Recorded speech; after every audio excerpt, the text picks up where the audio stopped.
Assalamualaikum warahmatullahi wabarakatuh. Guys, jumpa lagi dengan saya di channel Joni Iswaidi. Nah, kali ini topiknya adalah Prabowo membantai koruptor.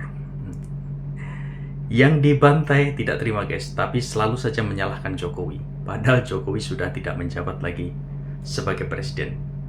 Di era Prabowo, koruptor mulai dibantai, ya. Mau kelas kakap, kelas ringan, kelas rendah, kelas ecek-ecek. Tetapi yang lucunya lagi, kenapa ya Jokowi yang disalahkan? Ini agak lucu juga. Padahal yang berkuasa kan Prabowo pada saat ini sebagai presiden, guys. Ya, oke, kita simak penjelasan dari Opung Parpelak. Ya, ikutin sampai selesai, guys. Kalian tahu siapa orang yang paling punya pengaruh besar dalam penetapan Hasto sebagai tersangka? Bapak Prabowo Subianto. Ya tentu Bapak Prabowo dong, ya kan? Fitnah kau ya Bung ya? Sebagai presiden loh. Gak percaya kalian, dengarkan kalian dulu ini. Dan mereka yang masih meragukan, 2 bulan saya memimpin, masih mereka bertanya-tanya. Pak Prabowo itu baru 2 Saya bulan guys sampaikan, menjabat. Ya sabar jangan sedikit. diragukan. 2 Saya bulan baru aja menjabat udah 2 bulan. koruptor kelas kakap udah mulai diberantas. 2 bulan, ya kan? Anda sudah hitung berapa koruptor yang sudah ditangkap? Dengerin tuh, 2 bulan berapa koruptor yang sudah ditangkap. Saudara-saudara sekalian, yang nyinyir sama saya, silahkan, kau duduk aja di sebelah situ. Ya. Jangan nyir sama Pak Prabowo Ini ya. belum Selesai nanti. apa-apa.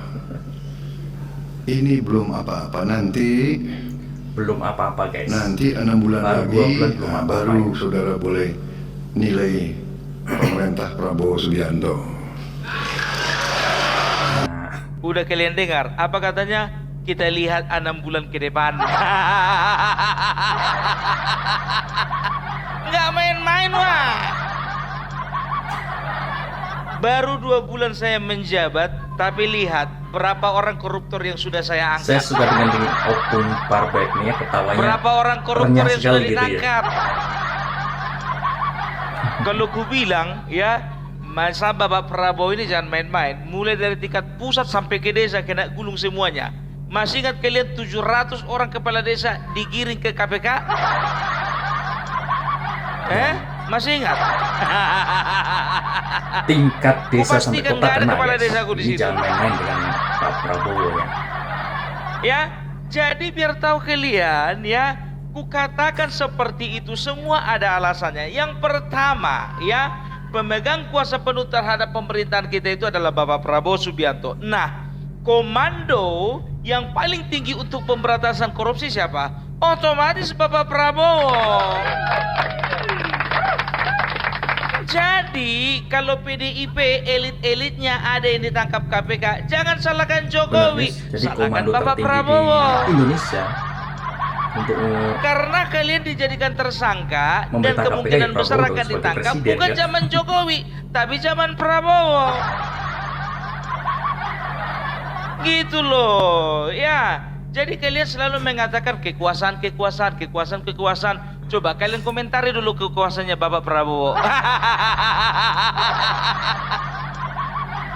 Kalian ganggu-ganggu kawannya, ngamulah dia. Anak Medan wak. Kayak mana nggak anak Medan? Coba bayangkan kalian, Bapak Prabowo itu kalau di Batak itu marga Simbolon itu.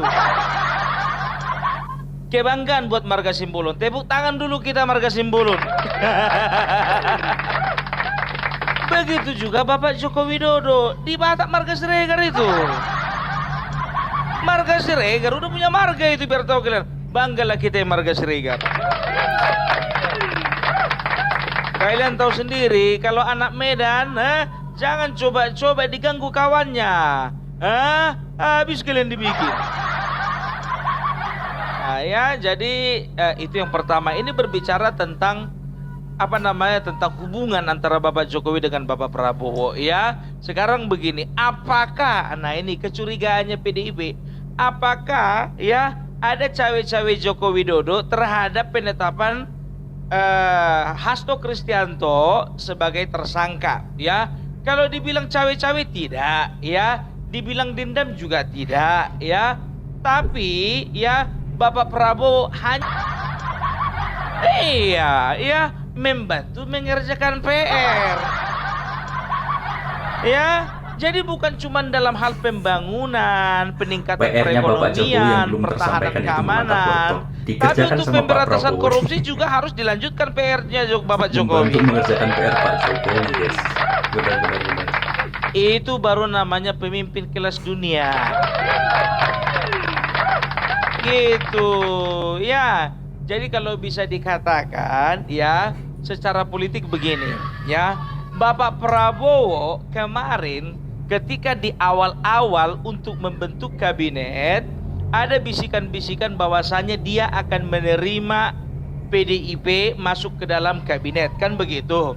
Dan ada sinyal-sinyal bahwasanya PDIP akan bertemu dengan Bapak Prabowo, ya. Sampai Megawati juga janji akan masakan nasi goreng.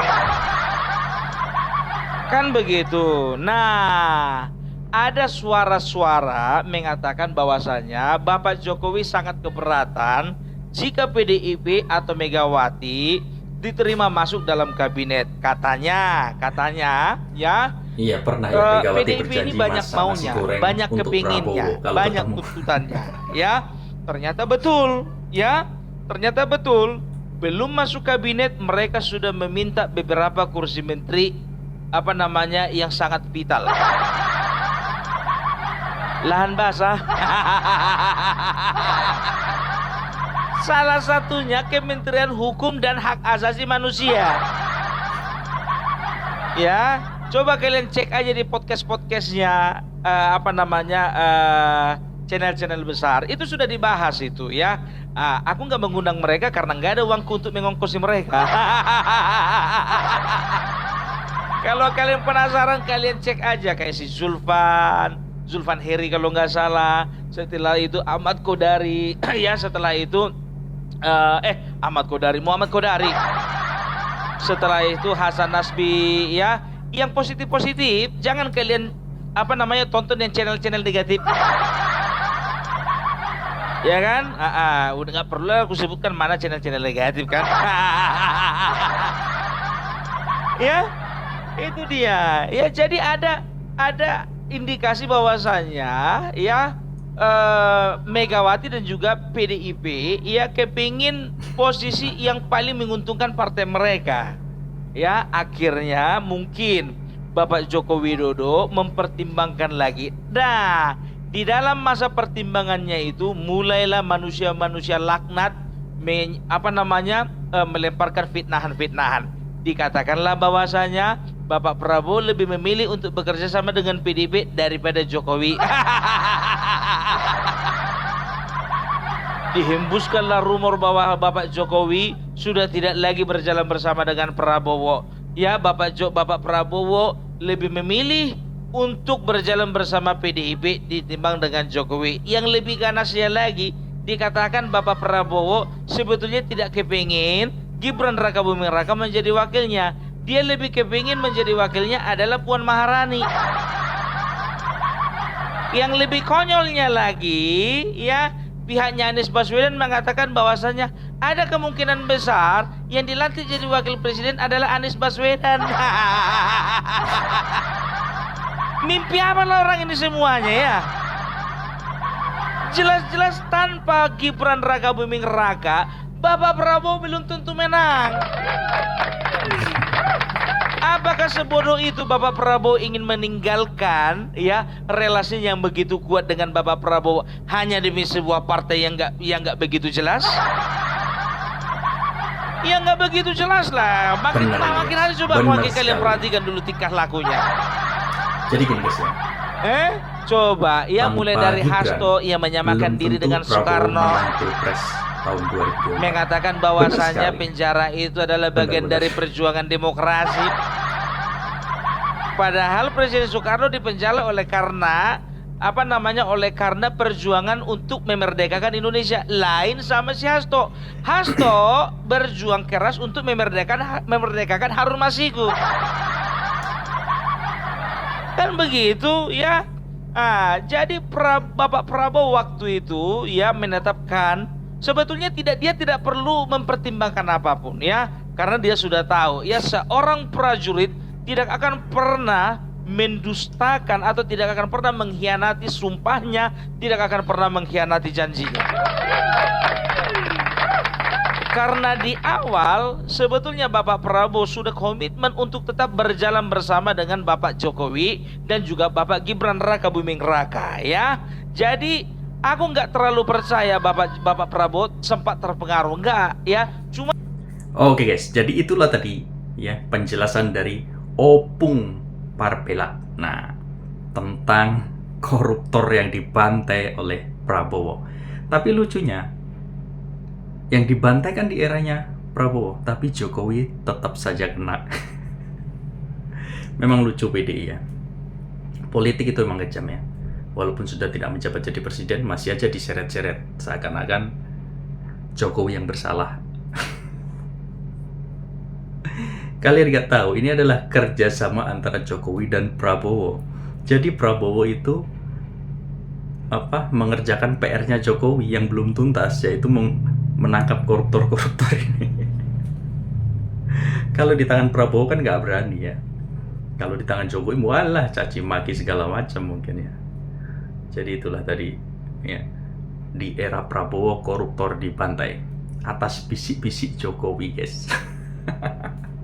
Oke. Ya. Oke, itulah tadi ya guys. Opung Parpela menjelaskan tentang koruptor-koruptor ini, target-targetnya ini yang akan ditangkap oleh Prabowo sudah dikantongin sebenarnya. Tinggal dibisikin aja ya, siapa lagi nih. Dan Prabowo bilang baru 2 bulan menjabat, jangan menilai. Baru 2 bulan kalian sudah tahu berapa koruptor yang sudah ditangkap. Baru 2 bulan loh, belum 6 bulan. Nah, kalian boleh bicara nanti setelah 6 bulan, kata Prabowo. Oke guys, jadi itulah tadi ya pembahasan kita tentang Prabowo, sikap koruptor di era Jokowi. Jokowi bisik-bisik, tinggal eksekusi. Nah, oke, kita jumpa lagi dengan bahasan topik berikutnya. Terima kasih sudah menonton. Assalamualaikum warahmatullahi wabarakatuh.